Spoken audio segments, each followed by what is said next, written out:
Hey,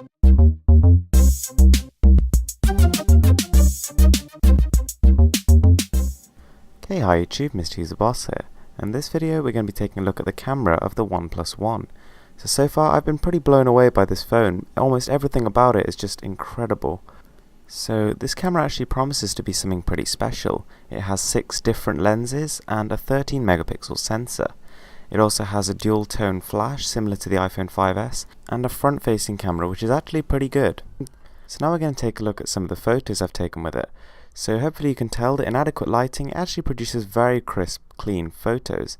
There's plenty of detail in there, and you can tell that this is really a high megapixel count sensor. There's clearly more detail than with, say, the HTC One M8. However, if you do choose to shoot in full 13 megapixel quality, you don't actually get the 16:9 ratio which you ideally want.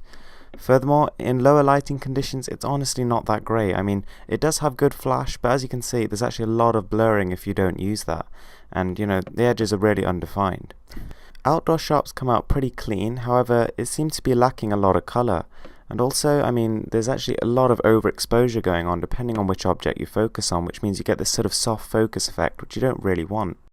So it's a similar thing going on with the video, and as you can see we're sort of flitting between overexposure and underexposure depending on what you're focusing on, which means it's very difficult to actually get a good clean picture with high dynamic range. Now this is a problem that's plagued loads of cameras and it doesn't go here, so unfortunately that is still going to be an issue.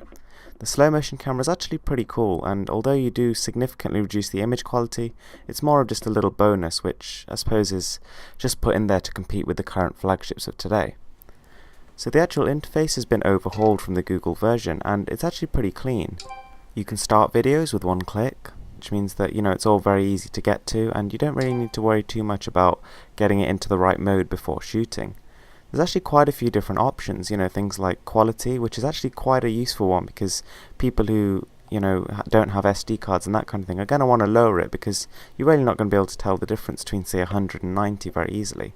We also have 4K Ultra HD video recording, which sounds really impressive, but honestly is a bit of waste of time because it firstly lowers the frame rate, and it also, the sensor is just not quite good enough to take advantage of all those extra pixels. Even high-end cinema cameras are struggling to take advantage of 4K resolutions. Zoom is actually pretty good, and the details still remain pretty intact even when you zoomed in, even though this is digital zoom and not optical.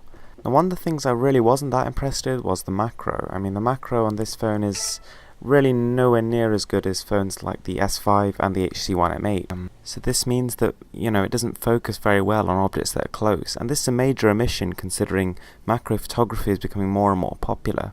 One other thing to note, which is quite weird, is that when you scroll on photos they become noticeably reduced in quality.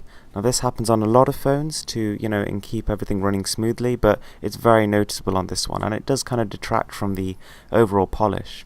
So there are actually a lot of shooting modes available. It's actually very expansive in terms of that, a lot better than Google's stock app. So to sum up, the Oneplus One's camera competes very well with similarly priced handsets. However, it's probably one of the few features of it that doesn't quite live up to its 2014 flagship phone killer. But it's by no means bad, but it's just a little bit behind the competition. Anyway guys, thanks for watching, please give this video a thumbs up and subscribe for more.